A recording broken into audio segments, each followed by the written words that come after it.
chicos, ya subí la clase, ¿ah? La clase correcta, ¿ya? Está bien, doctor, gracias. Ya, profe, gracias. A ver, tenemos a quienes participan el día de hoy en nuestra última actividad. Sí, ¿Todavía doctor. están entrando? ¿Ya Compañera están? ya se está conectando. Ah, ya, ya. Apenas se conecten, ya está listo para compartir entonces, chicos, para dar pase. Ahí estamos. Ya, doctor, gracias. La Valeria no pierde el tiempo, Dios mío, inmediatamente. Y termino de hablar y ya me está bombardeando. Listo, chicos, vamos con nuestro último seminario del curso.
Buenos días, doctor. Buenos días, compañeros.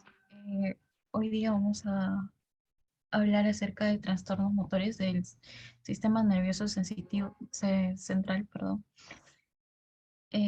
Bueno, los integrantes son los siguientes. Quien les habla, Adriana Araceli Quispe Pascual, y mi compañera Benly Usto Peralta. Siguiente.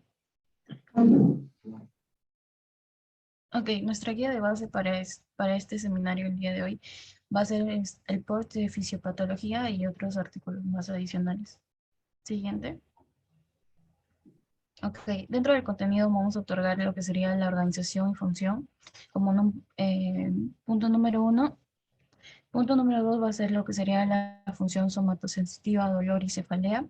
Punto número 3 va a ser, vamos a encontrar lo que serían las alteraciones de la función motora. Y punto número 4, lo que serían las alteraciones del cerebelo. Y finalmente las conclusiones y sus respectivas bibliografías. Siguiente. Ok. Bueno, vamos a hablar acerca de una pequeña introducción. Siguiente, por favor. Ok, primeramente debemos de comenzar qué es lo que sería un sistema nervioso, ¿no? El sistema nervioso, como ya sabemos, va a ser un conjunto, dentro de este conjunto de tejido va a estar compuesto por este tejido nervioso, ¿no? Y dentro de las funciones que vamos a tener dentro de ello, pues básicamente va a estar relacionado con el medio ambiente, en donde esto quiere decir que se va a adaptar en el ambiente donde estamos y también podemos adicionar lo que sería controlar nuestro medio interno, ¿no? Y bueno, por otro lado, dentro de ello, van a estar agrupados por dos sistemas, bueno, incluso tres sistemas, ¿no? Sistema nervioso central, sistema nervioso periférico, y dentro de ello también estaría involucrado lo que sería el sistema nervioso vegetativo, ¿no? Donde estaríamos encontrando el sistema parasimpático y simpático. Dentro de ello, pues también entendemos que dentro del sistema nervioso periférico vamos a encontrar lo que va a permitir, ¿no? Este va a ser la comunicación entre el medio externo o interno en el sistema nervioso central. Y por otro lado, vamos a tener sus divisiones, ¿no? Que este básicamente, como ya mencioné, va a ser el sistema vegetativo de estos dos, que sería el nervioso somático Y bueno, también que vamos a encontrar esto. Por otro lado, también vamos a tener que va a estar compuesto este sistema nervioso periférico por nervios, ¿no? Que donde ya estaríamos encontrando los pares craneales y algunos ganglios nerviosos. Por otro lado, donde nuestro tema se refiere al sistema nervioso central, este básicamente va a estar formado por lo que sería el encéfalo y la médula espinal, y debemos de entender que su función principal de este va a ser coordinar y gobernar el funcionamiento de todo el organismo.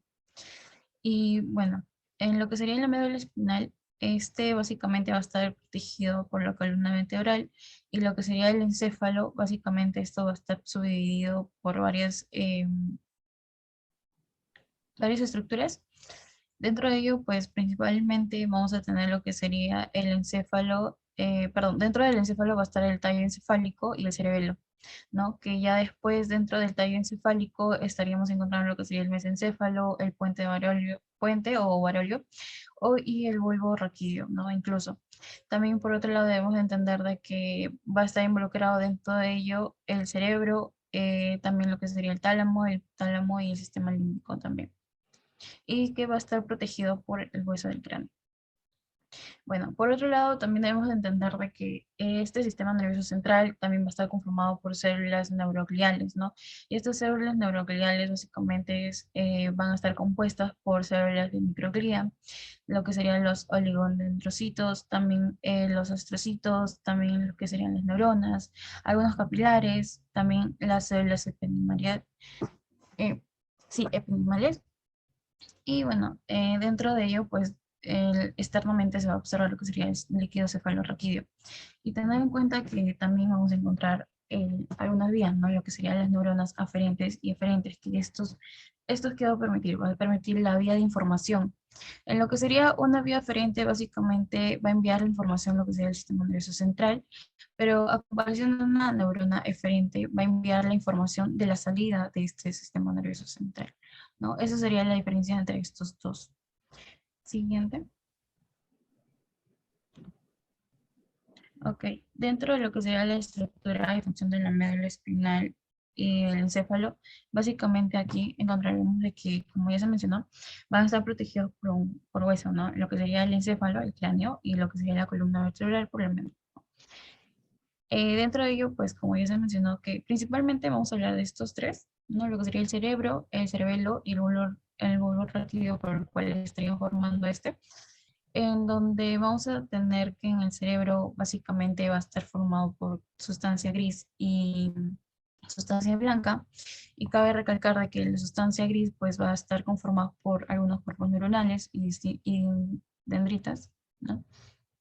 Y lo que sería en sustancia blanca en axones y mielina.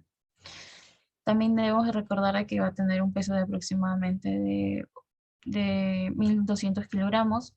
También tenemos que entender su función de que va a controlar y regular el funcionamiento de los demás centros nerviosos, y también que de alguna manera va a recibir las sensaciones y elaborar las respuestas conscientes a dichas situaciones. En lo que es referido al cerebelo, básicamente aquí va a posibilitar, ¿no? Lo que sería que mantengamos el equilibrio, coordinar los movimientos simples y complejos, que los músculos de nuestro cuerpo respondan de manera fiel y eficaz a las órdenes emitidas por el cerebro. Y que por otro lado, por ejemplo, vamos a tener lo que sería que estas van a intervenir en la regulación de los estados emocionales que van apareciendo, ¿no? Y bueno, dentro también de las funciones, por ejemplo, tenemos de que va a funcionar como en los procesos cognitivos, como en la memoria y en la atención, que también vamos a ver dentro de ello. Y referido al bulbo raquídeo, básicamente este también va a ser conocido como el mieloencéfalo, y que de alguna manera en su forma va a ser forma de cono y va a conectar al encéfalo y el médula espinal. Y aquí básicamente se van a encontrar conexiones nerviosas, tanto sensitivas como motoras. Siguiente. Ok. Bueno, para tener un detallado más acerca del cerebelo, aquí básicamente, como ya se mencionó, se va a hacer conectar con el tronco encefálico por medio de tres pares de pedúnculos cerebelosos, ¿no? Como ya conocemos ya algunos, los superiores, medios, inferiores. Dentro de los superiores vamos a tener que van a estar compuestos por sus axones, ¿no? Que se van a extender hasta el cerebelo, hasta los núcleos rojos del mesencéfalo. Cabe recalcar de que si hay alguna lesión de este núcleo rojo, pues podríamos provocar alguna lesión. Bueno, podría haber, ¿no?, lesiones dentro de este núcleo rojo. También por otro lado, tener en cuenta de que van a nacer en parte superior la incisura cerebelosa anterior, ¿no? Y que de alguna manera van a entrar en parte inferior del mesencéfalo. Y bueno, por otro lado también vamos a tener que la mayoría son eferentes, ¿no?, en las vías, lo que sería, esta es una diferenciación de las vías, y que van a contener también aferentes, ¿no? Dentro de ello, como por ejemplo, los que estarían involucrados dentro de ellos serían las espinocerebelosas, los rubrocerebelosas y los tectocerebelares dentro de ello. Y bueno, nos pasaríamos a lo que serían los pedúnculos medios, que estos van a ser, son los más largos, ¿no?, a comparación de los otros dos. También dentro de sus axones van a conducir lo que sería en la parte inferior en los movimientos voluntarios, ¿no? Y que nacen en la región posterolateral de la protuberancia. Y estos van a continuar hasta la sustancia blanca dentro del hemisferio cerebeloso y van a conformar por una vía córtico-pontocerebeloso externo.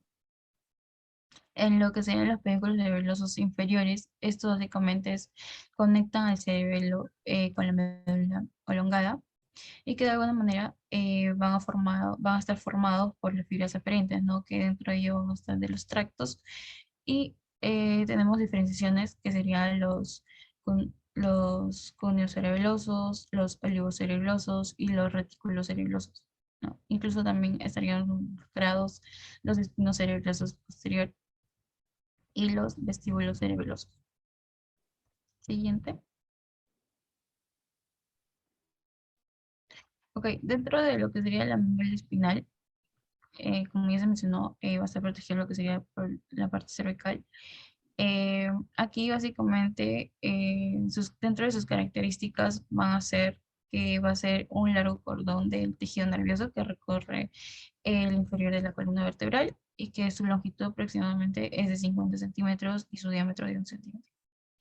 En la médula de la sustancia gris está en el inferior y va a formar unas prolongaciones semejantes a las alas de una mariposa y que reciben el nombre de asta, ¿no?, como vamos a poder observar en la imagen inferior y en la parte derecha, ¿no? Estas observaciones de estas astas posteriores o también llamadas dorsales, y también van a estar dentro de ello pues las otras astas, ¿no?, que serían las anteriores o llamadas también ventrales. Y debemos recalcar que las funciones de esta básicamente es que es la vía del paso de las neuronas que bajan o suben en el encéfalo, al encéfalo, y que también van a elaborar respuestas de actos involuntarios en los que no interviene el cerebro. Y tener en cuenta de que, como visualizamos en la imagen en la parte superior, que van a estar referidos por dos astas posteriores que se dirigen hacia nuestra espalda y dos astas anteriores dirigidas hacia nuestro vientre. Y que la sustancia blanca va a rodear al interior y tiene dos hendiduras, ¿no?, que sería el surco anterior y el surco posterior, que estaremos visualizando en esa imagen. Ok, y las diferenciaciones de estas básicamente van a ser por cortes transversales, ¿no?, que estaríamos observando en la parte cervical, torácico, lumbar y sacro, ¿no?, como estamos observando en la parte derecha de las imágenes. Siguiente. Ok, como un pequeño ejemplo acerca de lo hablado. Por ejemplo, si una persona mete la mano a un recipiente con agua y resulta estar muy caliente, se retira inmediatamente la mano para no quemarse, ¿no? Como tenemos en cuenta de que primero vamos a tener como un estímulo, después al finalizar va a ser la respuesta, pero antes de esta respuesta vamos a tener lo que sería que la información puede llegar tanto al cerebro como al médula espinal. Entonces, aquí vamos a referir lo que sería que este ejemplo va a ser una respuesta involuntaria o reflejo, también denominado. Y ¿por qué es esta respuesta involuntaria? ¿No? Porque de alguna manera la persona no, no ha realizado no lo ha realizado de la forma consciente, ¿no?, sino de una manera inconsciente, para que se dé esta respuesta involuntaria. Pero a diferenciación de una respuesta voluntaria, la persona sí tiene conciencia de ello, de lo que va a referir, o, bueno, lo que va a realizar, ¿no? El acto que va a realizar dentro de, ya sea por, no sé, agarrar un cuaderno, agarrar un libro, o tomar agua incluso, sería una respuesta voluntaria. Siguiente. Ok, dentro de, por ejemplo, dentro del movimiento voluntario, aquí básicamente pues tenemos que entender de que va a ser una función cognitiva que implique una respuesta motora, ¿no? Ante el estímulo sensorial, que esto va a tener un trayecto de activación. Por ejemplo, vamos a iniciar con lo que sería la área sensorial primaria, después lo que sería el área sensorial secundaria, después un área de disociación, área motora secundaria y una área motora primaria, ¿no? Que también vamos a tener referido lo que serían los sistemas descendentes dentro de ello, ¿no? Que serían las neuronas motoras superiores. Y este básicamente pues estaríamos encontrando el cerebelo y los ganglios basales principalmente dentro de estos movimientos voluntarios, que tenemos que tener en cuenta que los ganglios basales van a hacer la iniciación correcta del movimiento y el cerebelo la coordinación sensitivo-motora para este, y que también vamos a encontrar lo que sería la corteza motora, y estas como funciones básicamente van a ser la planificación, iniciación y dirección de los movimientos voluntarios. Y lo que serían los centros del tronco encefálico estarían los movimientos básicos y control postural, ¿no? También tener en cuenta que vamos a encontrar algunas interneuronas, ¿no? Y dentro de ello, pues, va a estar lo que sería a su función la coordinación, ¿no? También, por otro lado, vamos a tener los grupos de neuronas motoras, ¿no? Que van a estar las neuromotoras inferiores, ¿no? Así también como están las motoneuronas superiores. Y bueno, dentro de ello van a estar involucrados en los circuitos de la médula espinal para que puedan llevar una respuesta, ¿no? A los músculos esqueléticos. Siguiente. Ok. También debemos recalcar lo que serían los sistemas motores, ¿no? Que estos básicamente van a estar divididos por una vía piramidal y extrapiramidal, ¿no? Que dentro de la piramidal estaríamos encontrando lo que sería la parte voluntaria y lo que sería la parte extrapiramidal sería la parte involuntaria. Debo recalcar aquí lo que serían las estructuras dentro de la vía piramidal, que vamos a encontrar lo que sería el córtico espinal lateral, el córtico espinal ventral y el córtico nuclear. En lo que sería la parte extrapiramidal estaríamos encontrando el tracto rubroespinal, el tracto olivoespinal, el tracto reticuloespinal y el tracto tectoespinal y finalmente el tracto vestibuloespinal. Siguiente. Para hacer una diferenciación de estas, en su origen, el área cortical más importante, su trayectoria y características anatómicas y algunas características funcionales, debemos de saber de que, por ejemplo, en lo que sería el sistema piramidal, su origen va a estar con el corte cerebral, ¿no? Que sería el área 1, 2, 3, 4, 6 y 40. A comparación del sistema extrapiramidal, que estaríamos encontrando en lo que sería el corte cerebral y con el córtex cerebral, ¿no? En lo que sería la área cortical más importante sería, por ejemplo, en la piramidal sería el área 4 de Brockman, ¿no? Y a comparación del sistema extrapiramidal, que sería la área 6 de Brockman. En lo que sería su trayecto, debemos entender de que acaba de haber dos tipos de trayecto, ¿no? Tanto directo como indirecto. El directo va a ser básicamente dentro de ello el córtex, la cápsula interna, el pie del pedúnculo cerebral, la parte anterior del puente, las pirámides vulvares, la decusación, el córtico espinal lateral, el córtico espinal anterior. Y en lo que sería en la parte indirecta del sistema extrapiramidal, estaríamos encontrando todos los trayectos con varios relevelos de intermedios formados por cadenas de neuronas, a lo que serían las características anatómicas dentro del sistema piramidal, que van desde la médula espinal y pasan por las pirámides vulvares. A comparación del sistema extrapiramidal, que básicamente aquí la mayoría de las fibras que van de la médula no pasan por las pirámides vulvares, solo por una pequeña cantidad de fibras que provienen del sistema reticular, ¿no? Que pasan por las pirámides. Y acerca de sus características funcionales, la piramidal básicamente va a ser responsable de los movimientos voluntarios y la extrapiramidal es responsable de los movimientos asociados a automáticos que regula el tono muscular y la postura.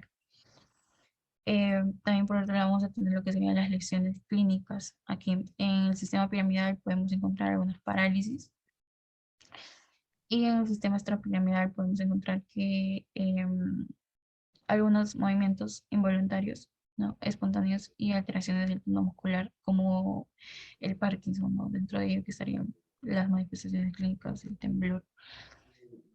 También, por otro lado, tenemos las características filogenéticas, ¿no? Que el sistema piramidal sí sabe que es un nuevo y, bueno, el extrapiramidal que es antiguo.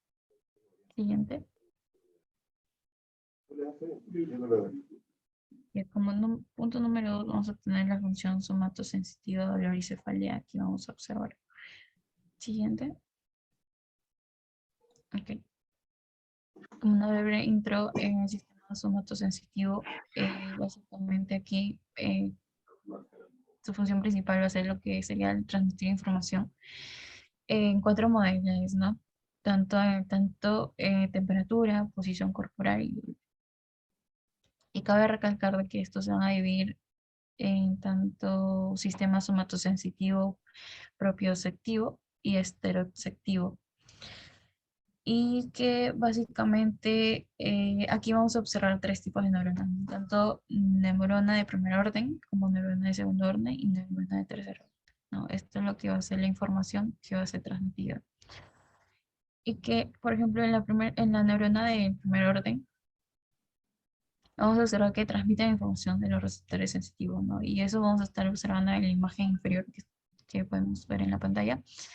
Y que la neurona del segundo orden, por ejemplo, van a comunicar varios circuitos de reflejo que transmiten información al tálamo. Y dentro de ello, pues básicamente encontraremos las neuronas del tercer orden, ¿no? Y estos, ¿qué van a hacer? Van a reenviar la información del tálamo a la corteza sensitiva. Y todo ello lo que estoy hablando se observa en esa imagen. Sí, pueden observar.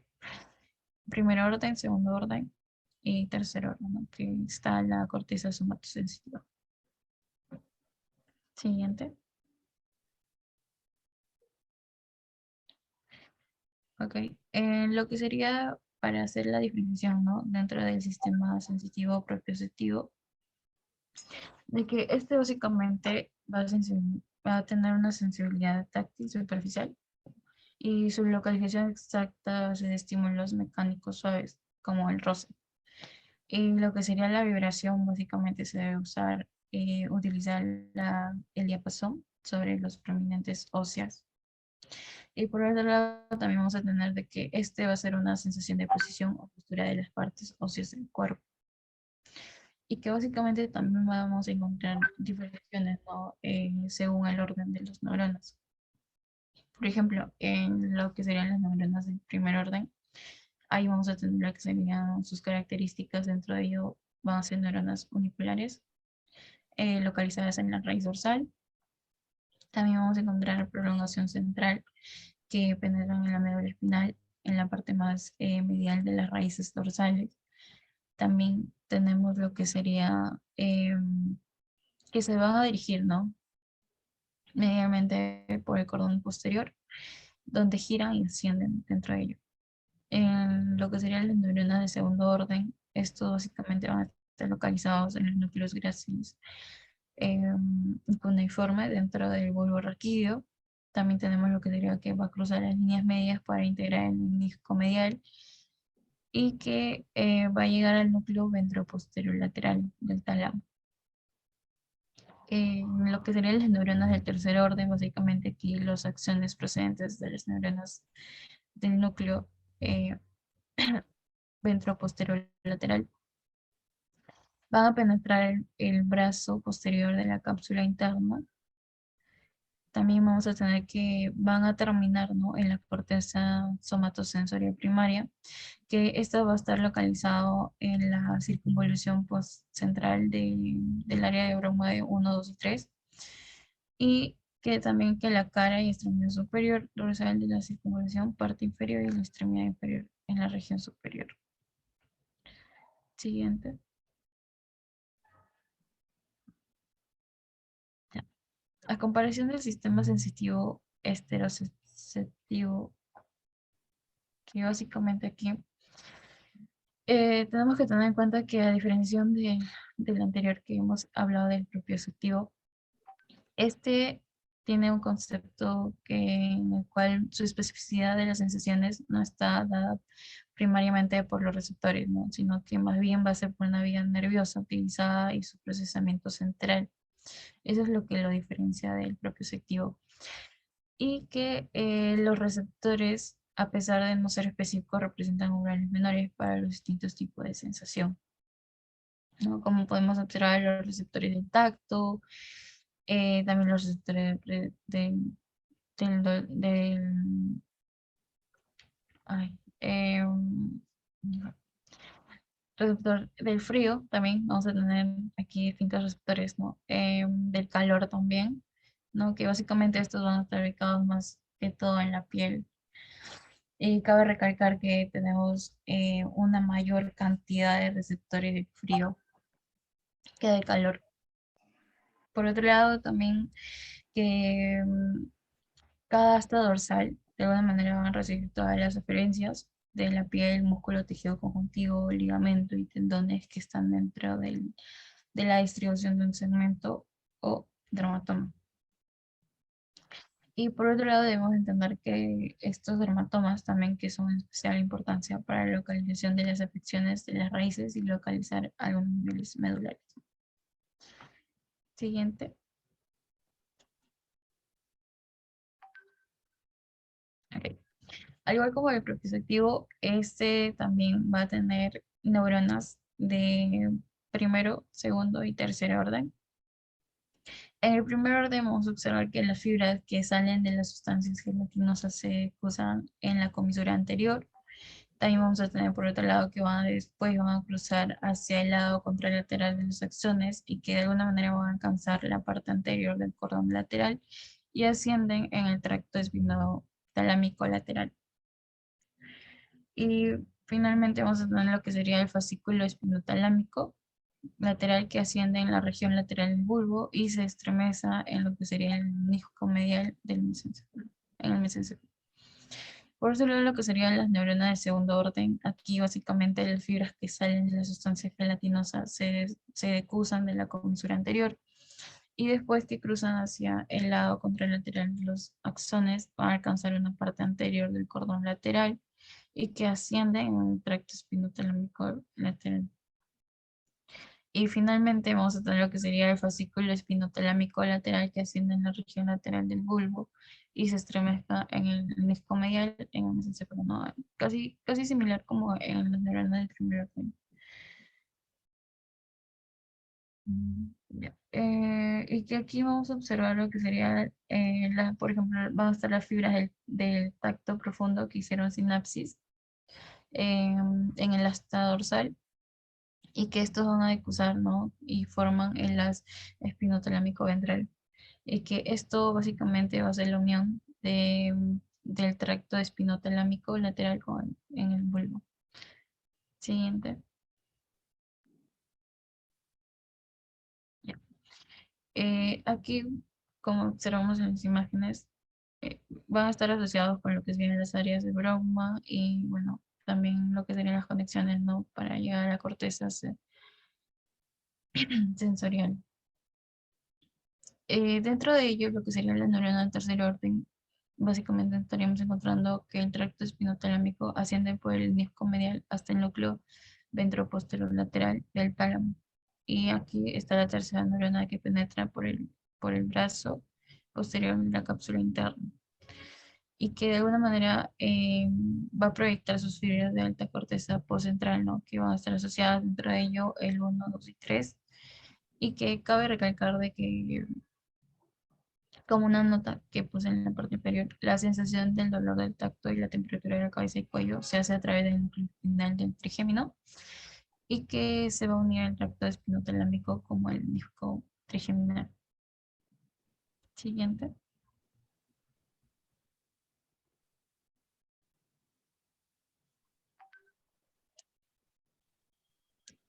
Siguiente.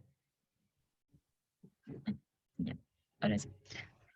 Bueno, dentro de lo que serían las lesiones de, la vía, de esta vía sensitiva, ¿no? Que vamos a encontrar lo que sería a nivel de los receptores, a nivel de los nervios periféricos, las raíces, la médula, el tronco encefálico, el tálamo y la corteza parietal, ¿no? Si es que encontramos estas lesiones involucradas dentro de ello, pues de alguna manera estaríamos perjudicando lo que serían los movimientos voluntarios, a la postura, a lo que sería la coordinación de los movimientos, ¿no? Bueno, eso más que todo recalcar. Siguiente. Ya. Ahora pasamos a lo que sería el tema del dolor. Aquí básicamente el dolor que quiere decir que es una experiencia emocional, ¿no? Que de alguna manera esto es subjetiva y sensorial. Sensorial por parte de lo que sería objetiva y desagradable a lo que sería asociada a una lesión tisular real o potencial, ¿no? Cuando, por ejemplo, cuando nos hincamos con alfiler, ahí podemos tener una experiencia emocional dentro de ello. Y bueno, también vamos a tener lo que serían los tipos de dolor, ¿no? Que dentro de ellos estarían los nociceptivos y los neuropáticos. Más que todos los neuropáticos ya estaríamos encontrando ya dolor con antecedentes patológicos, por ejemplo, algo como ah, la diabetes, sí, la neuropatía diabética, por ejemplo, sería ya un dolor que por altos niveles de glucosa ya tiene este antecedente, ¿no? Y ahí podemos observar este dolor neuropático. A diferencia de los nociceptivos, ¿no? Que esto es de la experiencia propia. Cabe recalcar sus características dentro de ello, pues de los síntomas más comunes que hay en la consulta médica se va a acompañar de ansiedad, deseo de terminar con la sensación no placentera. También vamos a tener lo que sería la división de un dolor, ¿no? Que va a ser la sensación más la emoción. Y la finalidad del dolor va a ser la protección del organismo y que de alguna manera pues también vamos a tener lo que sería siempre subjetivo, ¿no? Va a ser subjetivo y que va a afectar a todos los grupos etarios. Cabe recalcar que el dolor relacionado tanto va a ser mediante estructuras, ¿no? Lo que serían estructuras anatómicas, conductas fisiológicas, factores lo que sería dentro de los factores psicológicos, los factores sociales y los factores culturales, ¿no? Porque incluso también hay dolores que uno mismo desarrolla en su cerebro, pero en sí no, no es, me olvidé un dolor justamente que un dolor reflejado, por así decirlo. Y bueno, las características dentro de ello, también tenemos lo que sería la localización, ¿no? Que también podemos encontrar algunas cefaleas, dolor torácico, dolor abdominal. El tipo de este dolor puede ser tipo punzante, opresivo, lacerante e incluso cólico, ¿no? Dolor tipo cólico. La duración puede ser entre agudo o crónico, ¿no? Y la periodicidad va a ser la relación con ingestas y etcétera. Y la frecuencia puede ser continuo o intermitente incluso, ¿no? Siguiente. Ok, dentro de justamente para recalcar estos tipos de dolor, ¿no? Que vamos a observar, dolor agudo como el dolor crónico. En el dolor agudo vamos a tener un inicio lo que sería reciente a comparación de un dolor crónico que va a ser continuo o intermitente, ¿no? Y la duración, por ejemplo, en el dolor agudo va a ser no de 6 meses, a comparación del dolor crónico va a ser de 6 meses o más. En lo que sería la respuesta del dolor agudo vamos a encontrar congruente con respuestas simpáticas de lucha o huida, a comparación del dolor crónico que va a ser la ausencia de respuestas autónomas.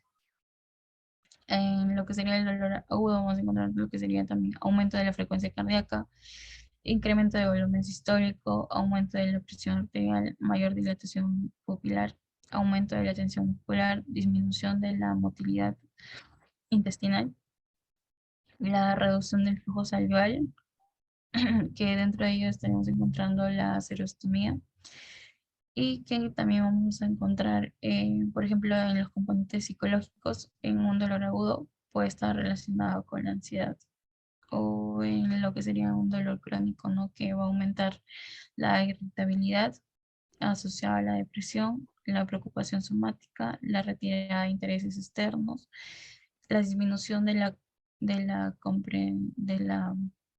compenetración de las relaciones, una disminución también vamos a encontrar del sueño. Y bueno, en otros tipos de respuestas también vamos a tener lo que sería la disminución del líbido, ¿no? Y los cambios de apetito. Y también podemos encontrar más síntomas dentro de ello, como sería la irradiación, náuseas, vómitos, fiebres, temblores, sudoración, palidez, escalofríos, trastornos neurológicos que pueden llegar a estos pacientes, ¿no? Primera consulta, y los factores agregantes, ¿no? Y atenuantes. También tenemos que tener en cuenta que van a estar involucrados los medicamentos, ¿no? Que pueden calmar o que pueden provocar el dolor. Siguiente. Bueno, aquí como sería la fisiopatología del dolor.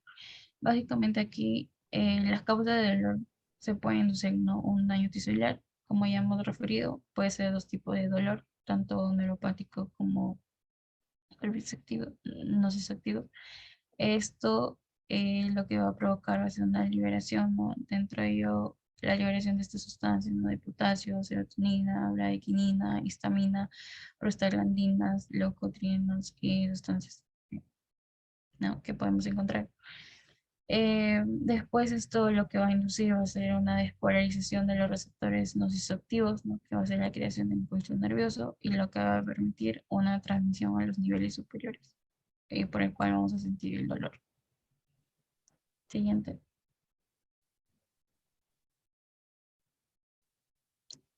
Ok, a continuación, lo que serían antes de hablar de una respuesta sistémica frente al dolor, vamos a terminar con los neuromoduladores y los neurotransmisores, ¿no? Aquí dentro de ello, como estamos observando en la imagen, vamos a encontrar las endorfinas y las encefalinas, ¿no? Y que estas, los analgésicos apiáceos, ¿no? Como la morfina, las endorfinas y las encefalinas van a inhibir lo que sería la liberación de la sustancia P, que transmite la información dolorosa, ¿no? Ahora sí, acerca de lo que sería la respuesta sistémica frente al dolor, aquí vamos a encontrar una tablita de que vamos a encontrar diferentes respuestas, tanto una respuesta que refleja segmentaria y suprasegmentaria, también respuesta endocrina, metabólica, agua de electrolitos y respuestas corticales y encefálicas. En lo que serían las respuestas neurofisiológicas, básicamente, aquí vamos a encontrar un aumento del tono simpático secundario a la actividad hipotalámica, reflejos simpáticos secundarios y secreción adrenal, ¿no? Lo que va a resultar una vasoconstricción arterial y venosa. También vamos a encontrar un aumento de la frecuencia cardíaca y gasto sistólico. También vamos a encontrar un aumento de la presión arterial y del trabajo del miocárdico. También vamos a encontrar un aumento del índice metabólico y consumo de oxígeno. También una disminución del tono gastrointestinal y una retención urinaria. Y bueno, también dentro de ello vamos a encontrar un aumento del tono de los músculos esqueléticos. En lo que sería un aumento, una respuesta en la parte endocrina, vamos a encontrar lo que sería el aumento de lo que sería el ACTH, el corticol, el ADH también, ¿no? Estas hormonas, algunas hormonas de crecimiento también, los CAM, las catecolaminas, la aldosterona e incluso el glucagón. Y lo que podríamos encontrar una disminución sería la disminución de la insulina y de la testosterona. En lo que sería una respuesta metabólica, ahí encontraríamos una hiperglicemia, una resistencia a la insulina.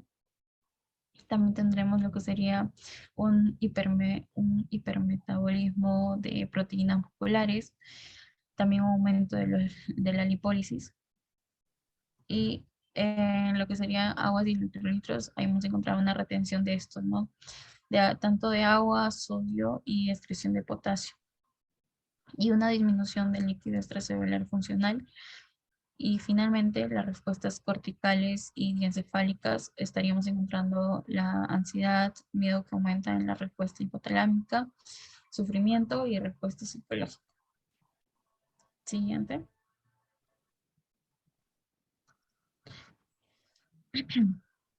Bueno, ahora sí, por hablar ya un poquito más fisiopatológicamente, dentro de los potenciales de acción de los nociceptivos, aquí básicamente se van a transmitir mediante dos tipos de fibras nerviosas aferentes, ¿no? Que vamos a tener una diferenciación de estas dos fibras que serían las fibras gamma amielínicas y las fibras C amielínicas. La diferenciación dentro de estas va a ser que las fibras gamma amielínicas van a tener un mayor calibre, su velocidad de conducción va a ser mayor de 10 a 30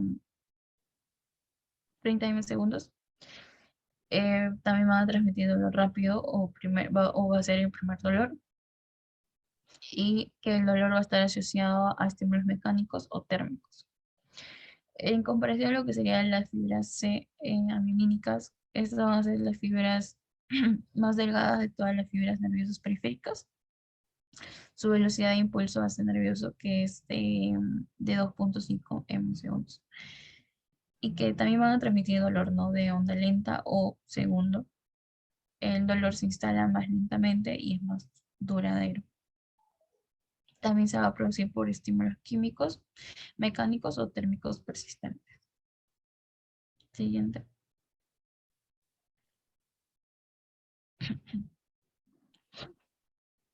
Ok, bueno, dentro de lo que sería fisiológicamente en las vías primarias, tenemos que tener en cuenta que primero va a ser por un estímulo nociceptivo y que estas van a estar diferenciadas en la imagen izquierda, ¿no? Por fibras gamma mielínicas o las fibras C, ¿no? Que las fibras A van a ser rápidas y las fibras C lentas.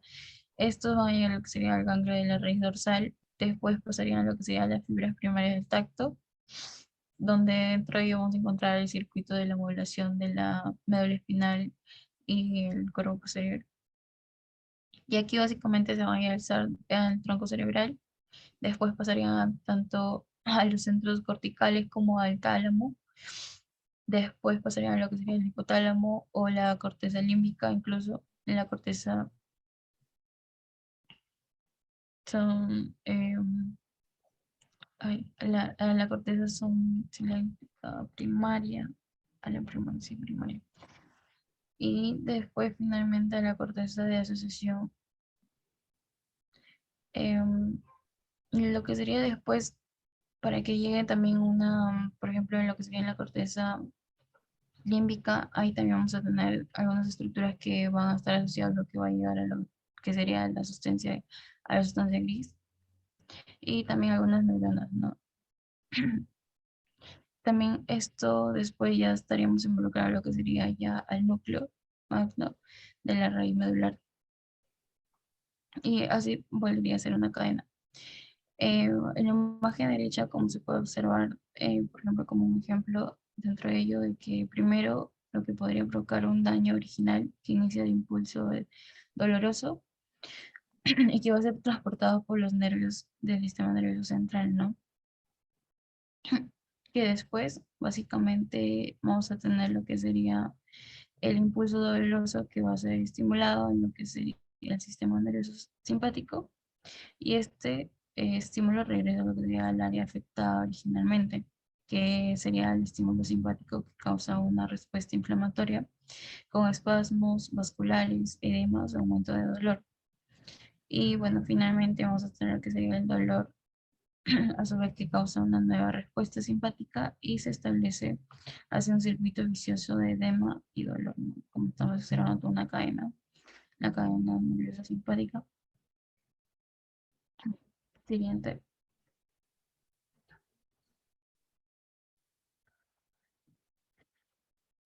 Ya. Para finalizar con lo que sería en la parte de cefalea. Aquí básicamente la cefalea va a estar en... Tenemos que tener en cuenta que se puede provocar por varios factores, ¿no? Y como puse ahí en la diapositiva, va a ser provocada por varias afecciones y algunas representan alteraciones como primarias y otras secundarias. Cabe recalcar que las que van a ser más frecuentes van a ser las primarias o crónicas, por así decirlo. Y su diferenciación de estas cefaleas primarias y secundarias va a ser de que en las primarias vamos a encontrar que van a ser aquellos tipos de dolor de cabeza que no deben a ninguna otra enfermedad, que no sea ninguna otra enfermedad, a comparación de las secundarias, ¿no? Que ya tienen antecedentes, antecedentes. En lo que sería en las cefaleas primarias, que también van a representar en forma de crisis de mayor o menor duración, también se van a acompañar de otros síntomas, incluso también siempre se hace la exploración física, que es normal, ¿no? Que dentro de las cefaleas primarias, a comparación de las cefaleas secundarias, eh, son el dolor de cabeza que siempre se deben a alguna enfermedad.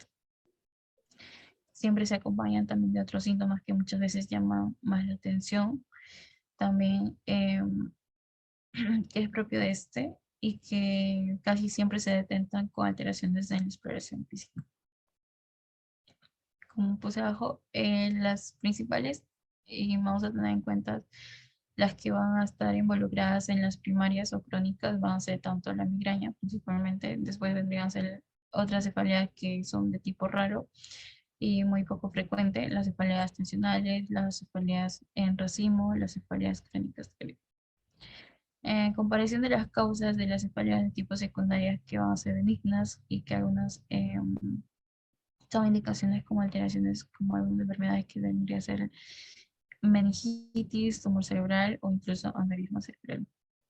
Y que básicamente dentro del diagnóstico de clasificación, el PERS nos menciona de que va a requerir una historia clínica completa y una exploración física para descartar causas secundarias.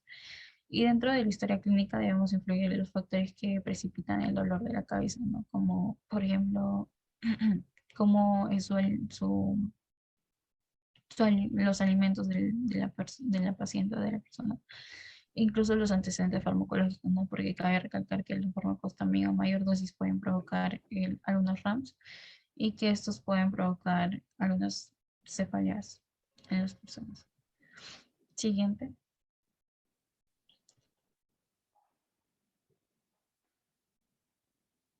Ok. Tener en cuenta que la alarma y la preocupación dentro de estas cefaleas debemos entender de que va a ser tanto en déficits focales en la exploración, edema de papila, los soplos orbitarios o intracraneales, déficits neurológicos prolongados, también lo que sería la concotancia con las crisis comiciales, también cefaleas crónicas diarias o persistentes, cefaleas con intensidad progresiva, cefaleas que aumentan con el sueño, cefaleas que se desencadenan con maniobras de Valsalva, también cefaleas que se desencadenan con el de decúbito, también cefaleas explosivas, también la peor cefalea de mi vida, también las cefaleas en pacientes oncológicos, también los pacientes con enfermedades infecciosas o inmunodeprimidos, también en las personas mayores de edad con traumatismo cráneoencefálico o caída reciente, también trastornos del comportamiento, la cefalea y vértigo, también cefalea en mayor de 50 años, una cefalea y alteraciones pupilares, cefaleas y alteración del nivel de conciencia. Siguiente.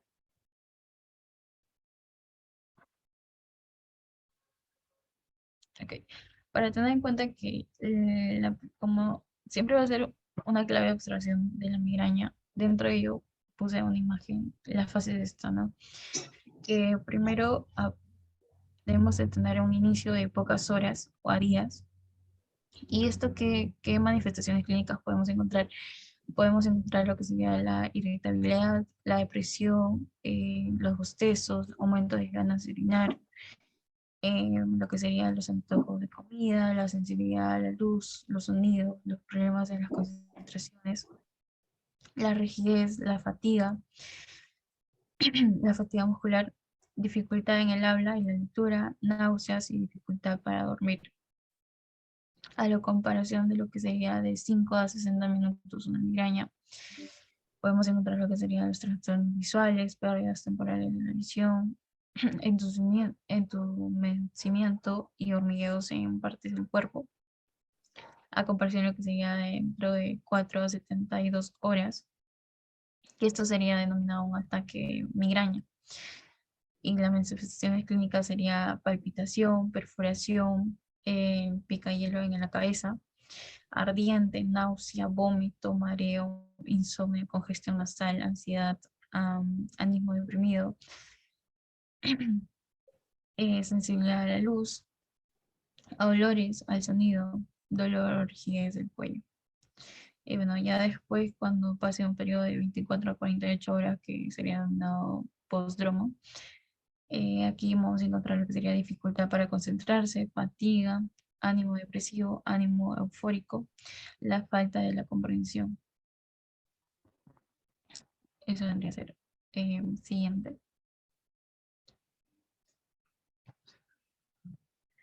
Ya. Lo que sería en la cefalea en racimo, es una cefalea, como ya dije, es poco frecuente dentro de ello y que de alguna manera dentro de epidemiológicamente podemos estimar de que lo padecen 1 de cada 100.000 personas, ¿no? Que sería el 0.1 de la población y 3 veces más frecuente en hombre que en mujer. Eh, También tenemos que en el caso de los hombres es típico que aparecen a los primeros ataques en torno a los 30 años y que será denominado como una cefalea suicida, ¿no? Justamente por la intensidad del dolor.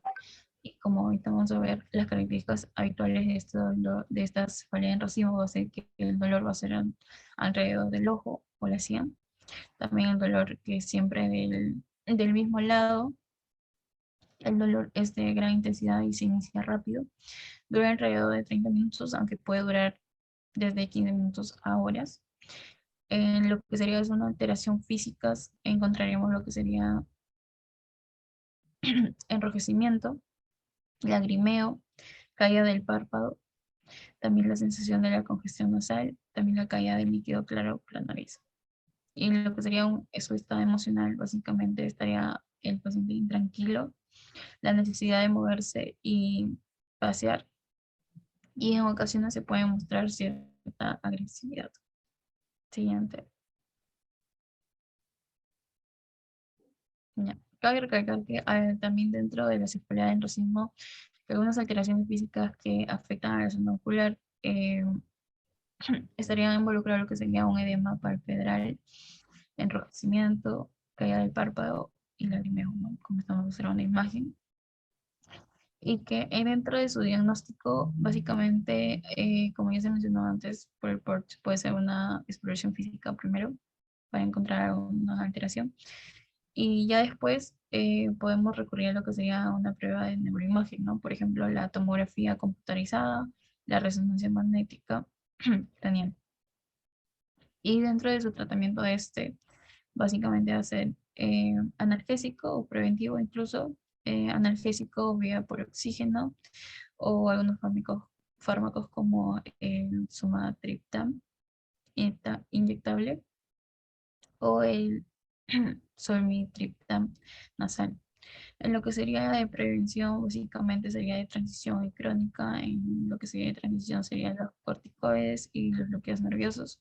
En lo que sería un preventivo crónico vendría a ser el verapamilo, el litio y el topigramato. Siguiente. Ya continuando con la exposición, ahora les voy a hablar sobre las alteraciones de la función motora. Siguiente, por favor. Ya, en caso de la organización y el control de la función motora, sabemos que la función motora implica todo lo que tiene que ver con movimiento, ¿no? Por ejemplo, caminar, correr o doblar los dedos o estar sentada, ¿no? La misma postura, el mantenimiento de la postura. Entonces, las estructuras de todo el sistema neuromuscular van a llegar a controlar la postura, ¿no? El sistema neuromuscular en sí se va a componer de la mitad de la unidad motora, que vendría a ser motoneuronas y también las fibras musculares que inervan, ¿no? También vendrían a estar lo que vendría a ser la médula espinal, las vías descendentes, desde los circuitos del tronco encefálico, el cerebelo, los núcleos basales y también la corteza motora, ¿no?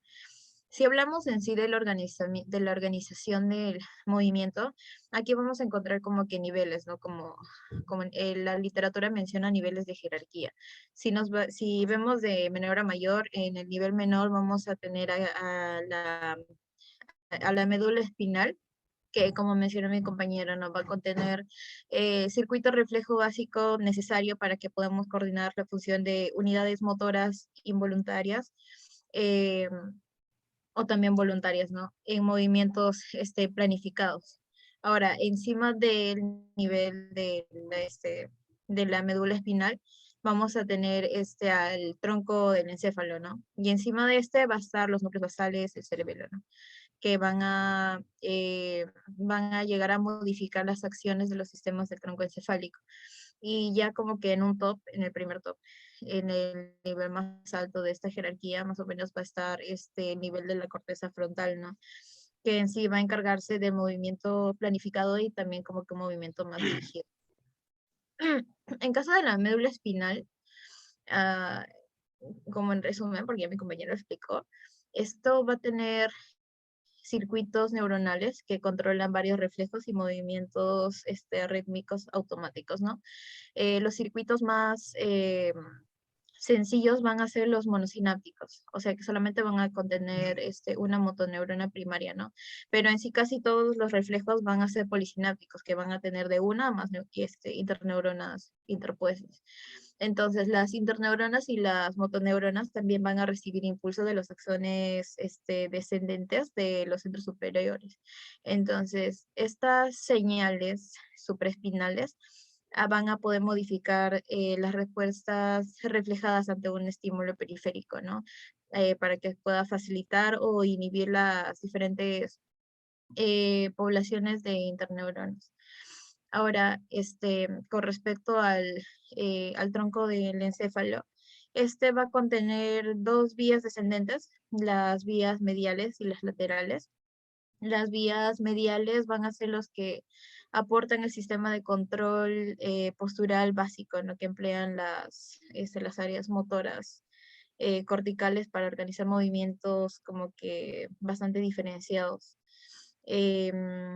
Las vías mediales también van a constar de tractos que van a descender en las columnas vertebrales en la médula espinal, ¿no? Y van a llegar a terminar en interneuronas que van a influir en estas motoneuronas de los músculos axiales, ¿no? Y también de los músculos proximales. Ahora, si hablamos de la corteza motora, como había mencionado, ¿no? Va como que representar el nivel más alto de la función motora. En la imagen de acá, no sé si lo pueden ver, pero está en pequeño, las cortezas se puede ver en las cortezas motoras primarias, la premotora y complementaria, que básicamente van a estar ubicadas en la parte posterior del lóbulo frontal, y esos son los que van a iniciar y también controlar el movimiento preciso y también un movimiento más especializado, ¿no? Esto va a controlar también, por ejemplo, ¿no? Los flexores de las extremidades, ¿no? Por ejemplo. En estas áreas motoras van a recibir información del tálamo y también de la corteza somatosensorial. Y de una manera indirecta también van a recibir información del cerebelo y también de los núcleos basales.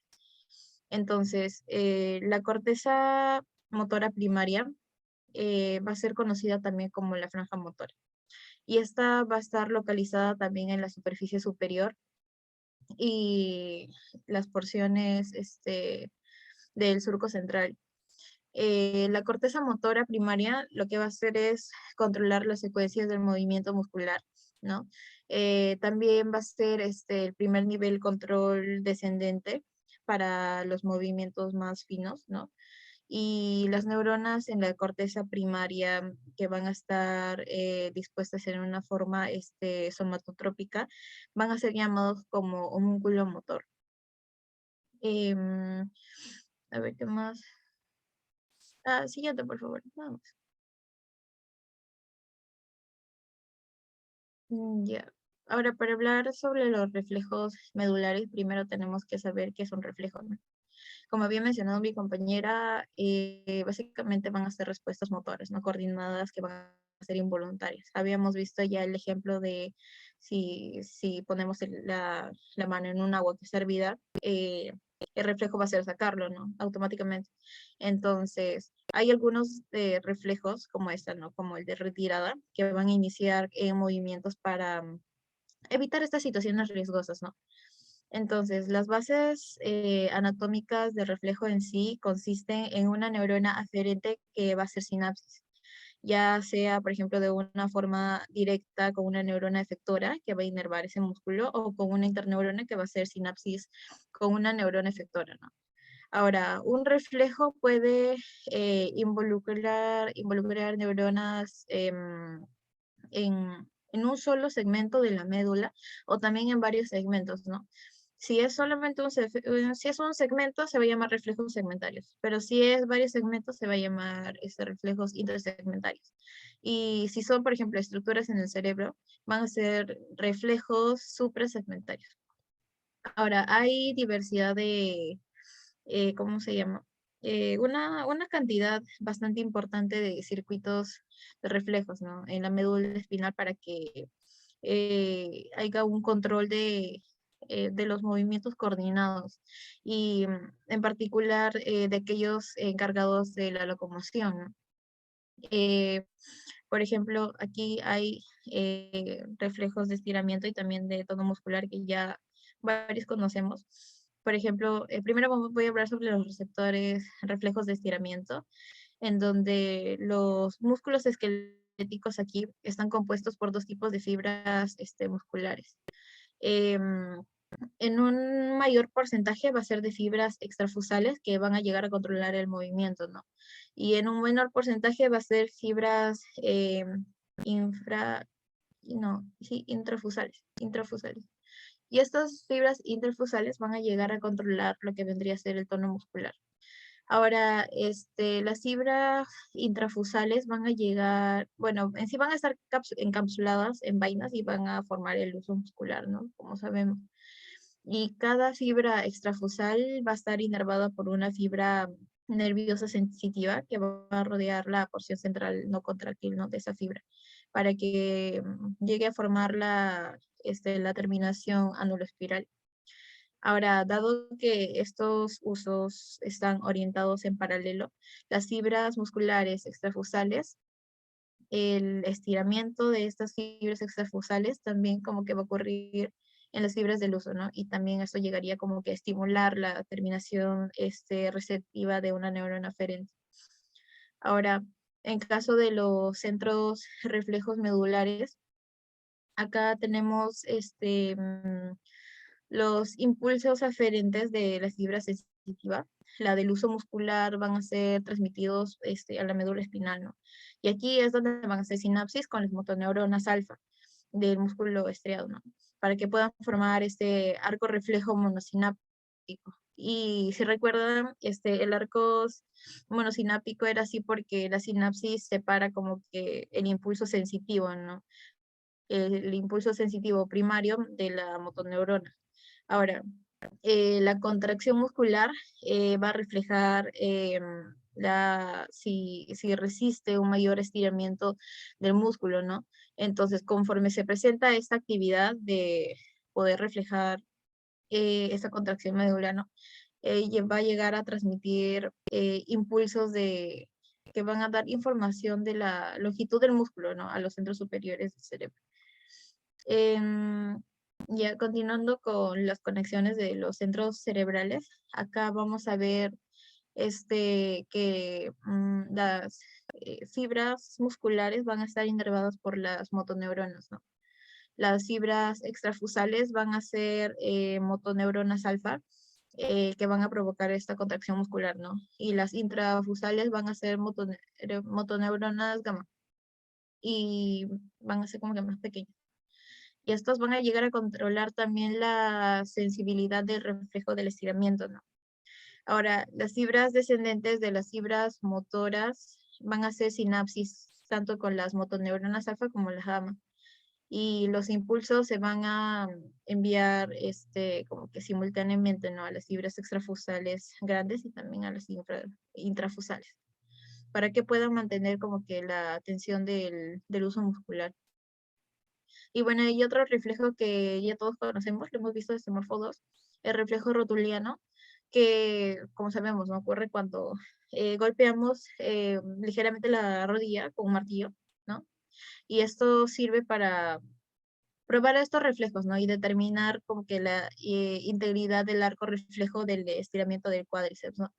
El estiramiento de estas fibras extrafusales que se tiene, que va a tener lugar al golpear con este martillito, va a provocar como que un alargamiento de estas fibras intrafusales, ¿no? Y esto va a llegar a activar a las neuronas aferentes de tipo 1A, 1 alfa, y los impulsos, ¿no? De las fibras que van a entrar en el cuerno posterior de la médula espinal. Y eso como que van a hacer contacto ya monosináptico con la motoneurona alfa de cuerno anterior, ¿no? Que va a inervar las fibras extrafusales en el músculo de cuádriceps. Siguiente, por favor.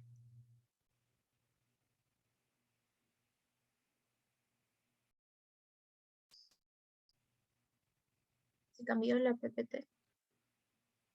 Ya, con respecto a las alteraciones de la unión neuromuscular, primero voy a hablar sobre la alteración en sí de la unidad motora, ¿no? Que aquí básicamente la mayoría de las enfermedades de esta unidad van a provocar debilidad y también atrofia de los músculos esqueléticos, ¿no? Entonces, como que las características distintivas de estas afectaciones varían en la función de los componentes de la unidad motora, ¿no? Por ejemplo, si afecta primordialmente al al cuerpo celular de una motoneurona, al axón, o a la unión neuromuscular, ¿no? Entonces, las alteraciones que van a afectar el cuerpo celular se conocen como alteraciones de la motoneurona inferior. Y las que dañan al axón van a ser denominadas neuropatías periféricas. Y hay otras que van a perjudicar a las fibras musculares y estas se van a llamar miopatías, ¿no? Ahora, con respecto a la alteración de la unión neuromuscular, aquí vamos a ver cómo funciona en sí una sinapsis entre una motoneurona y la fibra también del músculo esquelético, ¿no? Ahora, la transmisión de estos impulsos en la unión neuromuscular va a estar mediada por la liberación de la acetilcolina, que va a ser prominente de las terminales axónicas, ¿no? Como ya sabemos. Entonces, esta acetilcolina se va a llegar a unir con receptores específicos en la región de la placa motora, ¿no? Y neurotransmisor se va a encontrar en sí activo en la unión neuromuscular, pero durante un pequeño lapso de tiempo, ¿no? Que tarda pues en generar este potencial de acción, ¿no? Ahora sabemos que en medio del espacio sináptico hay grandes cantidades de acetilcolina. Entonces, como que para regular esas cantidades de acetilcolina hay una enzima, el acetilcolina esterasa, que va a hacer destruir la acetilcolina después de que se libera, ¿no? Como que para mantener un margen de acetilcolina en el espacio, ¿no? Ahora, siguiente, por favor. Ya, para hablar sobre estas alteraciones inducidas por fármacos y toxinas, hay varios en sí medicamentos, ¿no? Que van a llegar a alterar la unión neuromuscular, a poder cambiar la inactivación o la liberación de los receptores de acetilcolina. Ahora, en caso de los fármacos como la neostigmina, que van a inhibir la acción de la acetilcolinesterasa, ¿no? Estos permiten que la acetilcolina liberada de la motoneurona se llegue a acumular y llegue a prolongar su acción, ¿no? Entonces, estos medicamentos se suelen usar normalmente como tratamiento de la miastenia gravis. Ahora, en caso de las neurotoxinas, estos neurotoxinas que van a causar el botulismo, ¿no? Van a producir parálisis al poder bloquear la liberación de la acetilcolina. Entonces, sabemos que este botulismo o el botulismo clásico va a ser transmitido por alimentos, ¿no? Ingestas de alimentos que no son bien cocinadas o verduras que no son bien lavadas, ¿no? Vegetales, alimentos conservados en aceite de ajo, por ejemplo.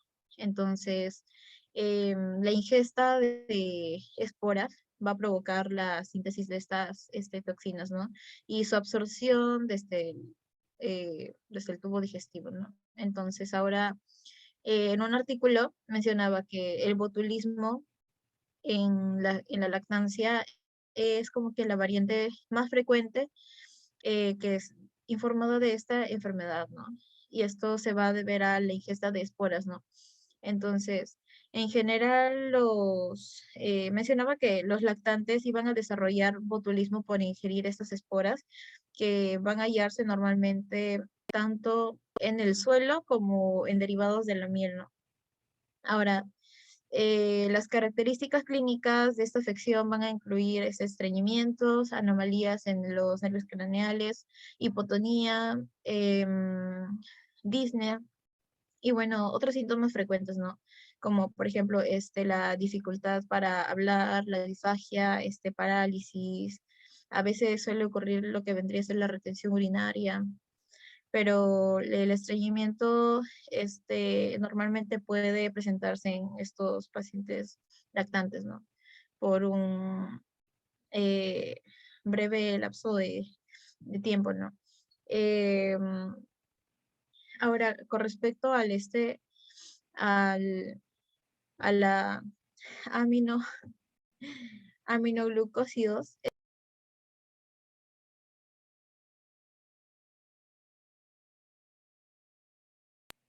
perdón, se me apagó el audio. Aparte también vamos a tener lo que vendría a ser los órganos fosforados y los aminoglucósidos, ¿no? En el caso de los aminoglucósidos como la gentamicina, estos lo que van a hacer es evitar la liberación de acetilcolina de las terminaciones nerviosas y van a producir una alteración similar al botulismo, pero una vez que haya una excreción ya de todo el fármaco, los síntomas normalmente suelen desaparecer, ¿no? Pero en sí, este medicamento es en sí bastante peligroso para personas que tengan, por ejemplo, ¿no? Una alteración en la transmisión neuromuscular, por ejemplo, en pacientes con miastenia gravis. Ahora, en caso de los órganos fosforados, aquí sabemos que estos normalmente se utilizan en algunos insecticidas, ¿no? Entonces, los insecticidas lo que va a hacer, se van a unir a la acetilcolinesterasa y van a evitar la degradación del bloqueo de ¿no? De la degradación de la acetilcolina. ¿Y esto qué va a hacer? Va a producir una acción excesiva de con un bloqueo de la despolarización de esos receptores colinérgicos, ¿no? Incluidos los de la unión neuromuscular. Ahora, los órganos fosfatados también se van a absorber de forma rápida o adecuada desde la piel, los pulmones, el intestino, la conjuntiva del ojo, lo que hace como que eficaz, así entre comillas, a estos insecticidas, ¿no? Pero en sí es bastante potencialmente peligroso para nosotros, ¿no? Ahora, hay ciertos órganos fosfatados que se van a metabolizar con bastante rapidez, pero en sí no es bastante peligroso, ¿no? Para nosotros. Y estos normalmente eh, se usan en los servicios militares, creo que se llamaban gases nerviosos. Y estos, como que si se absorben en altas concentraciones, puede llegar a tener un bloqueo de la despolarización mortal y también en sí la pérdida de la función de la de los músculos respiratorios, ¿no? Siguiente, por favor.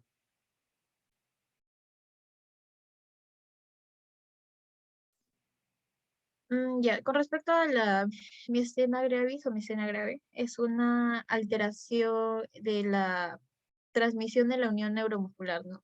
Por un ataque mediado por anticuerpos de la acetilcolinesterasa. Esto básicamente lo que va a hacer es afectar la comunicación tanto en motoneurona y también eh, el músculo inervado, ¿no? Ahora, esta también va a ser una enfermedad autoinmune. Sabemos que se puede presentar en cualquier edad, pero la mayoría suele ocurrir en una etapa adulta temprana. Eh, esta enfermedad es frecuentemente, se da más en mujeres que en hombres y se presenta como que un segundo pico, ¿no? Más adelante en la vida que afecta más a hombres que a mujeres. Ahora, como esta enfermedad es autoinmunitaria, esta alteración se debe a una pérdida mediada por anticuerpos de los receptores acetilcolina en la unión neuromuscular, ¿no? Aunque en sí no se conoce como que un mecanismo exacto, la literatura nos menciona que puede estar provocado en sí por los linfocitos T cooperadores, ¿no? Eh, y puede llegar a haber también un ataque dirigido por anticuerpos. ¿En dónde? En el receptor de la acetilcolina, ¿no? En la unión neuromuscular. Ahora, si hablamos acerca de las manifestaciones clínicas, eh, en personas con esta enfermedad, hay un área de membrana posináptica bastante reducida y hay también menos receptores de acetilcolina.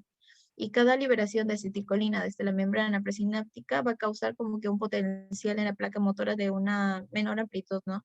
Y esto generaría, ¿qué cosa? Debilidad muscular, la fatiga. Este, Aquí en esta enfermedad lo que va a estar afectado van a ser los músculos oculares, ¿no? Y también los periorbitarios.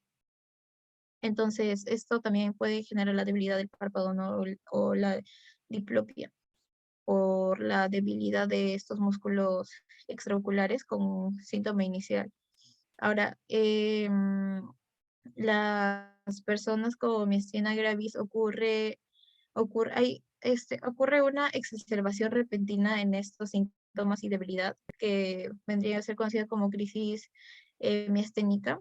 Y esta crisis normalmente se va a presentar cuando ocurre la debilidad muscular es más grande, ¿no? O sea, es más grave, como para que pueda alterar la ventilación, ¿no? El grado de requerir un soporte ventilatorio o también la protección de las vías respiratorias. Siguiente, por favor.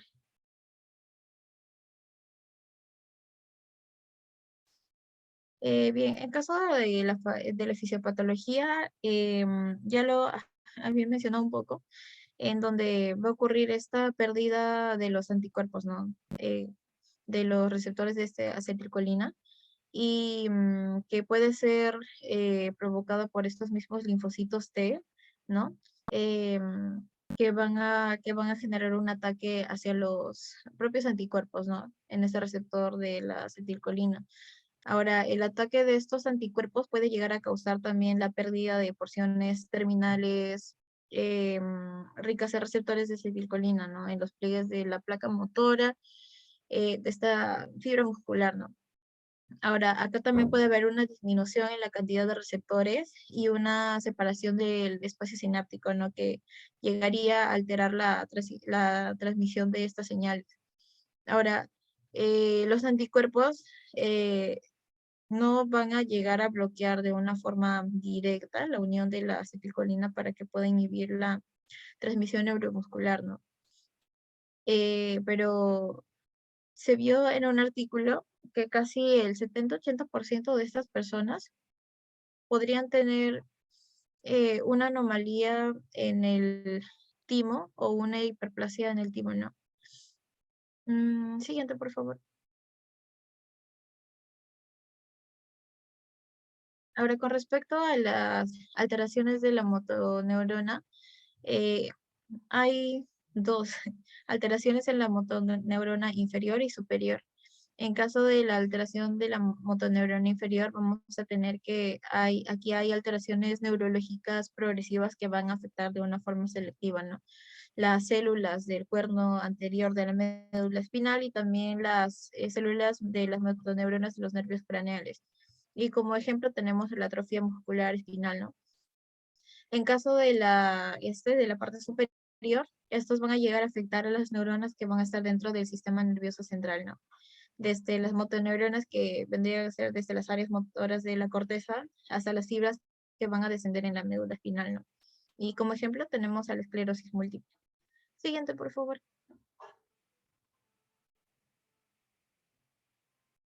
Ya, en caso de las mononeuropatías, estos van a ser causados por condiciones localizadas, ¿no? Por ejemplo, estos traumatismos, compresión, la infección afectando al nervio raquídeo, al plexo, también al tronco nervioso periférico, ¿no? Los huesos fracturados, por ejemplo, pueden llegar a comprimir estos nervios o también poder lacerarlos, ¿no? Entonces, los tomiquetes, ¿no? Apretados podrían llegar también a lesionar de forma como que directa estos nervios. Yo puse un ejemplo aquí, por ejemplo, en el síndrome del túnel carpiano. Aquí, este síndrome es una mononeuropatía por compresión relativamente frecuente que va a ser causado en sí por compresión del nervio mediano, ¿no? En su trayecto con los tendones flexores a través del túnel, a través del canal formado por estos huesos del carpo y también el ligamento carpiano transverso, ¿no? Ahora, esta afección es provocada normalmente por varias alteraciones. Por ejemplo, puede ser una reducción en la capacidad del túnel carpiano o un aumento en el volumen del túnel, ¿no? Por ejemplo, en una tendinitis o también en una sinovitis, ¿no? O también puede ser por la ejercitación repetida de la muñeca, ¿no?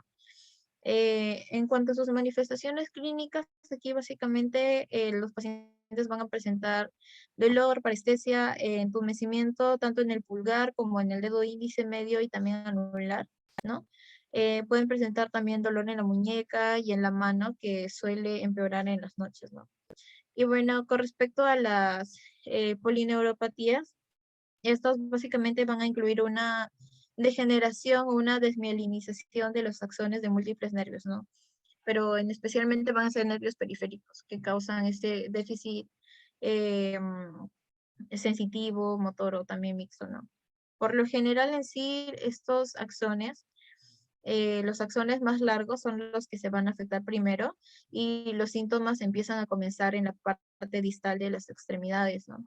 En este caso puse el ejemplo del síndrome de Guillain-Barré, que va a ser un síndrome con una entidad clínica que va a caracterizarse por debilidad, pérdida de los reflejos tendinosos en las extremidades. Esta enfermedad va a ser progresiva, ascendente, también va a ser simétrica y se ha descrito como que la causa más frecuente iba a ser una parálisis aguda o también no traumática, ¿no? Y en sí hay varias manifestaciones que van a incluir degeneraciones axónicas motoras puras y de nervios motores y también sensitivos, ¿no? En caso de las manifestaciones clínicas, las alteraciones se van a caracterizar principalmente, como había mencionado, la debilidad, una debilidad bastante progresiva, y también de que va a involucrar a los músculos de las extremidades, ¿no? Por lo que pueden producirse parálisis flácidas y aparte de eso, también van a tener síntomas, por ejemplo, como la parestesia, el adormecimiento, que normalmente suele acompañarse con la pérdida de la función motora, ¿no? Ahora, si hablamos de una progresión, la velocidad de la progresión de esta enfermedad normalmente varía por paciente, ¿no? Pero llega a ser ya una afectación desproporcionada de los miembros tanto superiores como inferiores. Siguiente, por favor.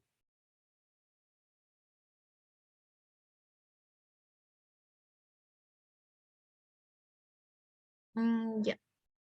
Ya para acabar, en caso de las alteraciones del cerebro, sabemos que el cerebelo va a ser una estructura localizada en la fosa posterior, ¿no? Y está unida como que al puente, la médula espinal y el mesencéfalo, ¿no? Entonces, algunas veces, varios literaturas denominan al cerebelo como un área silenciosa en sí porque no hay una estimulación eléctrica, ¿no? O en sí no produce como que una sensación consciente y muchas pocas veces llega algún movimiento. Pero si llega a haber un daño en el cerebelo, entonces esto sí llegaría como que a producir por ejemplo, movimientos bastante extraños, ¿no? Raros.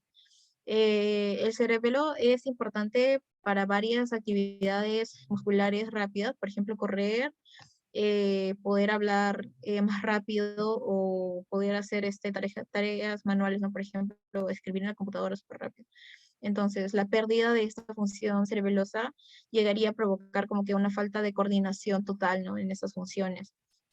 Aunque normalmente no se presenta como parálisis, pero por ejemplo, si yo tengo el celular ahí al costado, a menos de 1 metro, uno lo agarra súper rápido, ¿no? Pero en caso de estos pacientes, el movimiento es mucho más lento.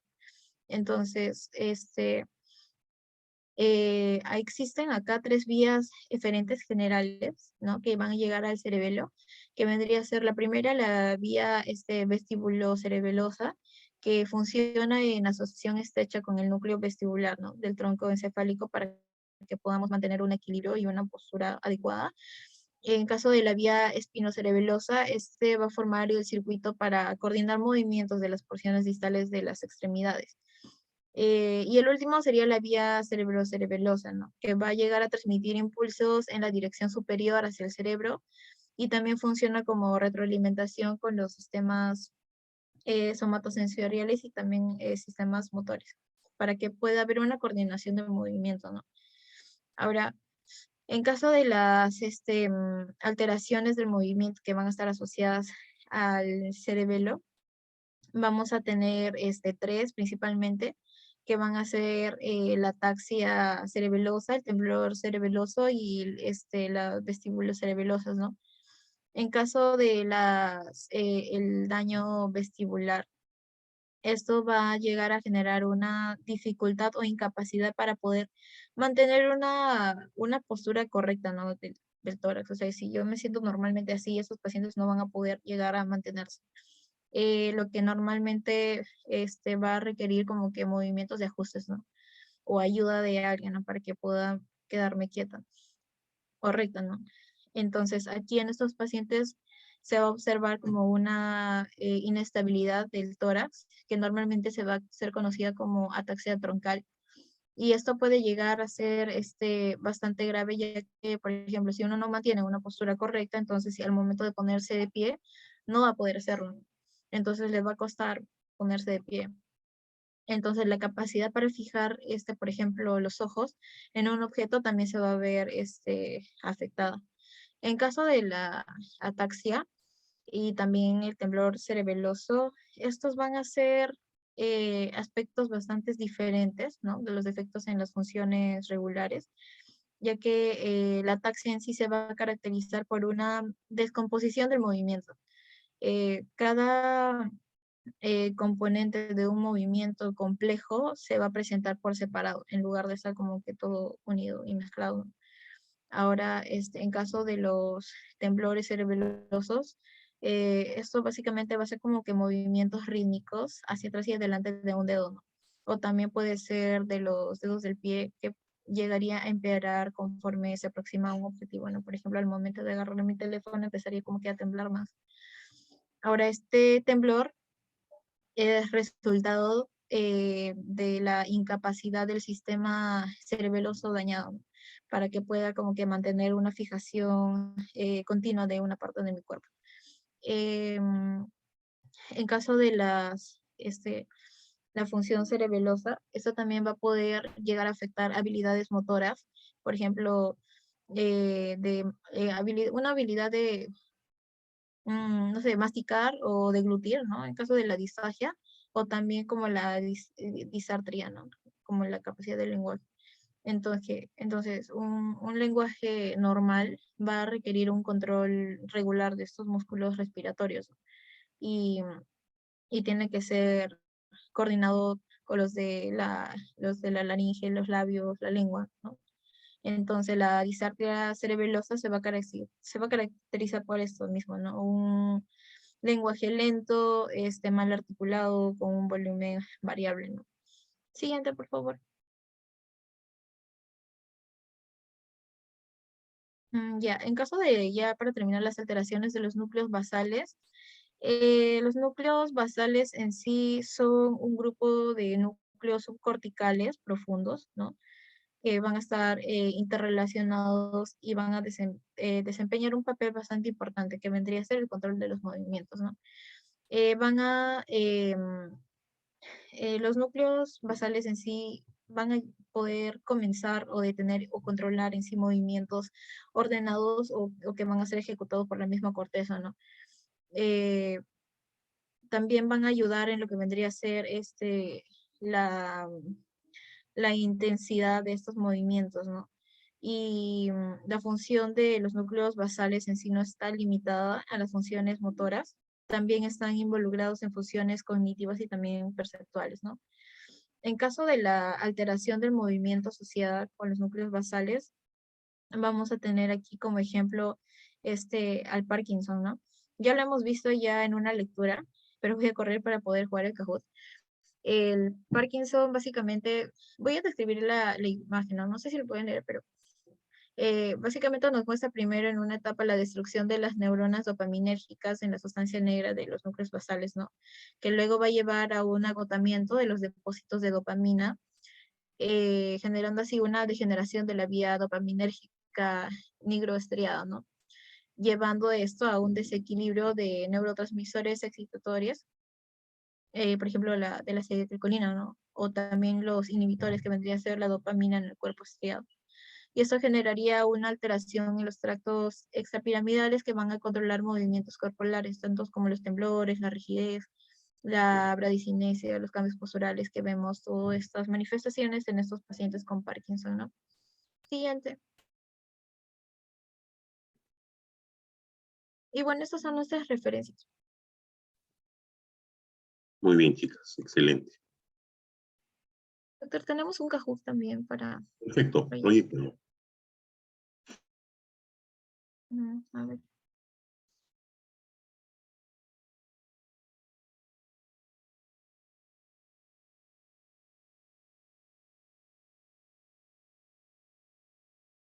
Ya yo lo proyecto, pero...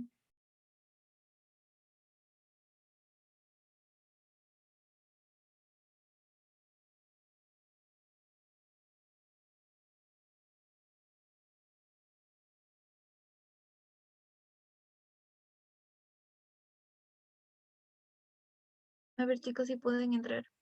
El Kahoot está súper fácil. Están asustados con un neurológico, ¿no? A ver, para empezar a borrar asistencias. Son 24 menos 3, 21 deberían entrar. Vamos, chicos.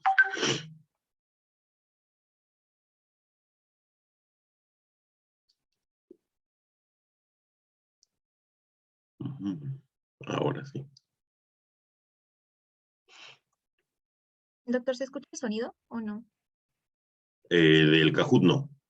No, a ver. Falta la opción de compartir sonido probablemente. Ahora sí.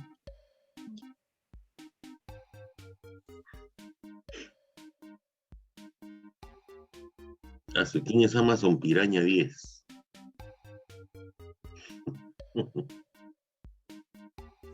Qué avanzado, Amazon Piraña 10. Nada que hacer que el anonimato de las redes sociales es pero bravo.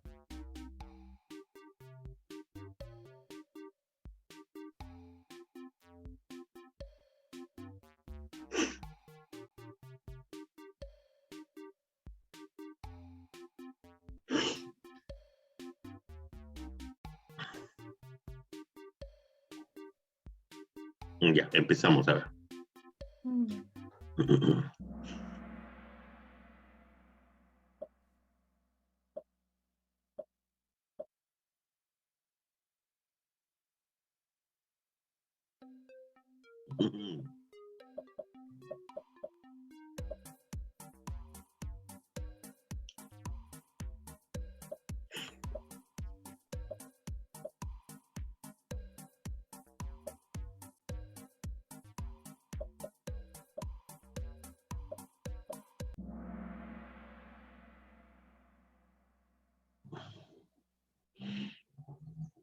Se continúa con la médula espinal, pero es parte del sistema nervioso superior, ¿no? Y por eso el encéfalo. Excelente.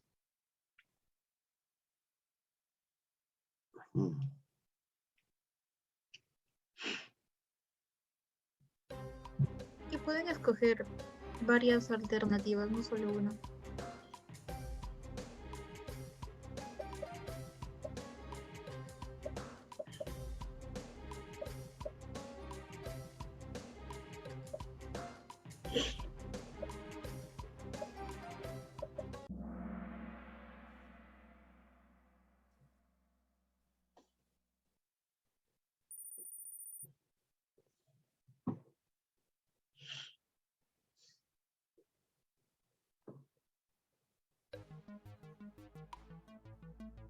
Ya esto de aquí lo mencioné varias veces.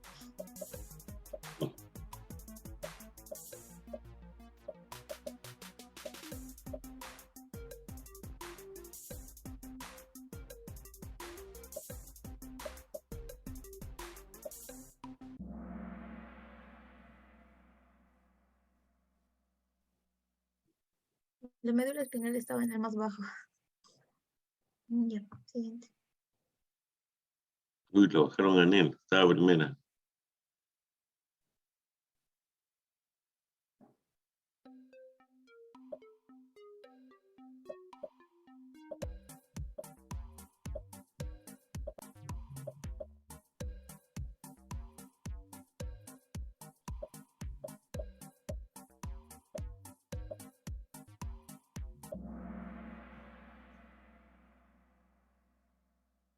Mm.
Uy, terminó en tercero, Arnett.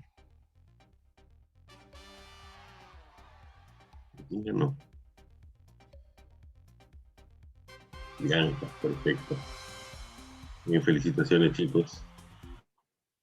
Felicitaciones, chicas, también un buen cierre de sesiones. Prendan sus cámaras todos, por favor.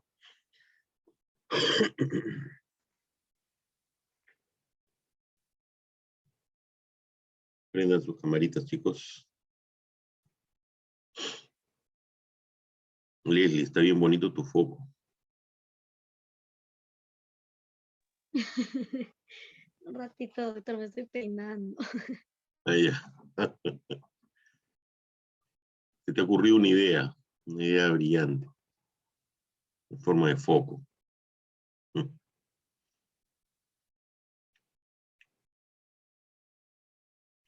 Vamos, chicos, terminen de prender sus camaritas, por favor.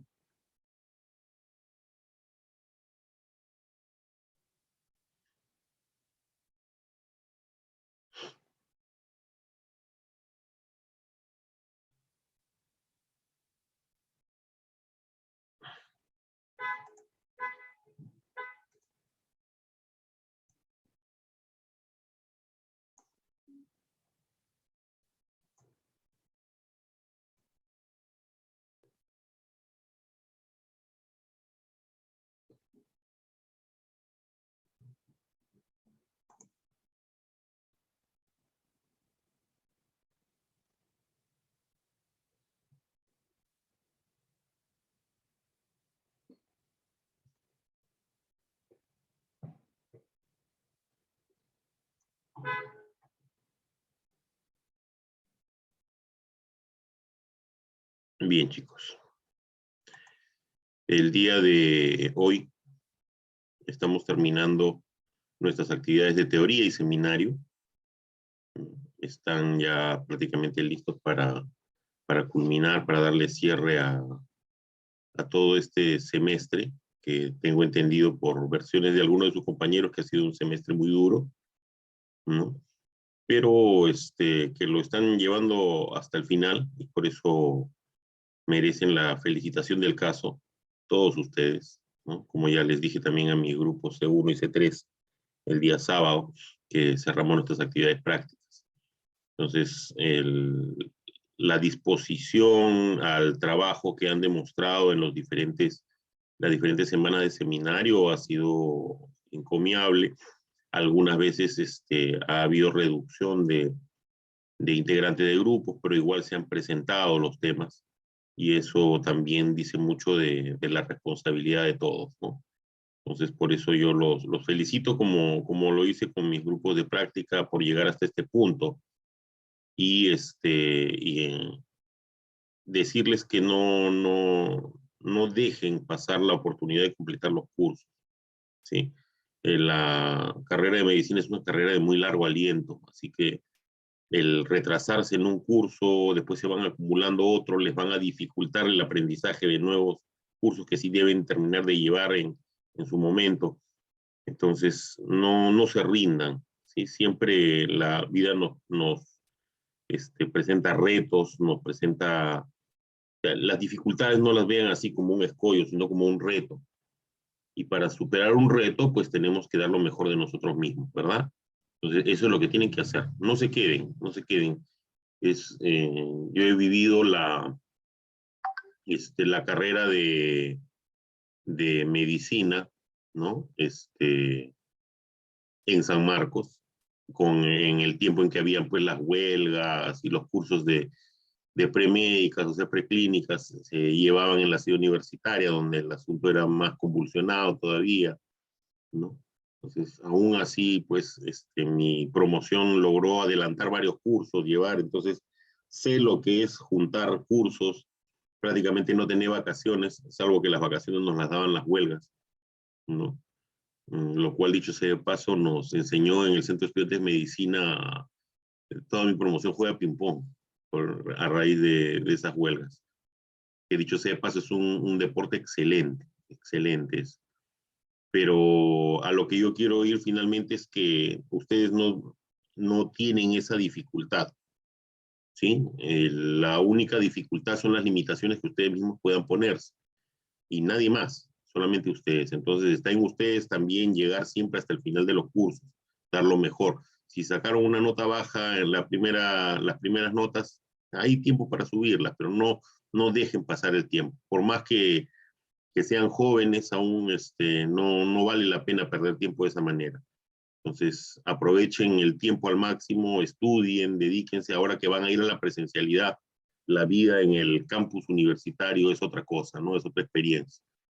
Entonces, es una experiencia que todo estudiante universitario se merece realmente. Pues aprovechar al máximo todas las oportunidades, por favor, cuídense, protéjanse.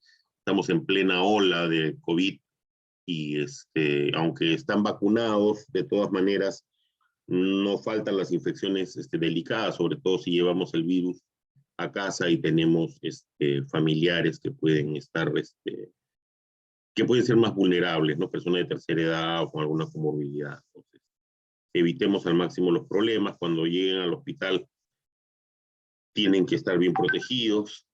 Y finalmente, cuando les toque, esto les he dicho a mi grupo de práctica, por eso ahora que estamos en un grupo de teoría quiero recalcarlo, cuando les toque llegar a las instancias definitivas de la carrera, que son el internado, el último año en los hospitales, vivir en el hospital, y en la residencia, olvídense de las leyes del residentado y del internado. Ese es el mejor consejo que les puedo dar. Olvídense de que hay una cantidad de horas que deben permanecer en un establecimiento de salud, porque mientras más estén con sus pacientes, más van a aprender. Mientras más pacientes vean, mejor. Y el tiempo que pasa ya no vuelve. Entonces tienen que aprovecharlo al máximo, ¿sí? Lamentablemente en el residentado quizás hay un poquito más de lógica, pero en el internado lamentablemente la ley salió con nombre de una hijita de papá, ¿no? Que ya sabemos quién era y que trae abajo mucho de lo que se necesita para aprender medicina. Y más aún si es que han perdido algunos cursos presenciales, probablemente que tengan que ver con pacientes. Entonces, aprovechen el tiempo al máximo. Siempre les digo también, ustedes no viven lo que vivimos nosotros, que si queríamos estudiar en el internado teníamos que irnos hasta nuestras casas o a la universidad después de salir del internado, ¿no? Para poder preparar nuestros temas de exposición y todo lo demás. Ahora no, ahora ustedes tienen el celular a la mano. Entonces bajen aplicaciones médicas, descarguen aplicaciones que les ayudan. No tienen necesariamente que recordar todo. Hay mucho que el celular les puede ayudar ahora. Es su mejor asistente, su mejor aliado en esta coyuntura. Entonces, las aplicaciones con un montón de calculadoras médicas, que hay hermosas aplicaciones, naveguen por el Google Play, por el Apple Store, y van a encontrar realmente aplicaciones muy, muy interesantes. ¿Ya? Eso les va a quitar bastantes cosas que deberían recordar y aplicar, pero para que las apliquen usando sus calculadoras, ¿no? Sus calculadoras médicas. Y el resto es sistematizar la información. No olviden que este curso de fisiopatología les está enseñando lo que ustedes ya habían aprendido en los semestres anteriores, aplicarlo a la forma como se altera la homeostasis y cómo se producen los signos y síntomas de los pacientes. Cómo ya ustedes han aprendido factores de riesgo, han aprendido estos pacientes van a presentar estos signos, estos síntomas, pero ahora que van a entrar a clínica, van a aprender a examinar e interrogar a los pacientes. O sea, ustedes esos datos que leyeron van a aprender cómo tomar. Y tienen que saber qué hacer con esos datos. Para eso tienen que sistematizar muy bien la información. Y no se olviden de algo que les digo a quienes han sido inclusive alumnos míos en fisiología en alguno de los cursos. Las ciencias básicas, bien aplicadas, les hacen recordar por qué se producen signos, por qué se producen síntomas y cómo tratar enfermedades. Entonces yo insistía mucho en los cursos de fisiología, en los targets, porque de esa manera podíamos hablar de medicina con ustedes desde su primer año. Entonces, dense cuenta que esto no era una broma, no era tampoco una exigencia de más, era algo que obviamente la experiencia de quien fue estudiante y ahora es docente, médico, profesional y docente les puede recomendar. Entonces, chicos, Que todo sea felicidad al final de este semestre, que tengan el mejor desempeño y la mayor de las suertes en sus exámenes finales de este curso y de los demás. Hoy su post-test número 15 debe ser antes del examen, de los exámenes finales, se les va a hacer llegar la nota de la evaluación continua 4, ¿sí? Entonces, por lo menos a mis grupos de práctica, yo me imagino que los demás docentes también deberían haberlo hecho, ya les he mostrado las notas hasta antes del post-test 14, ¿no?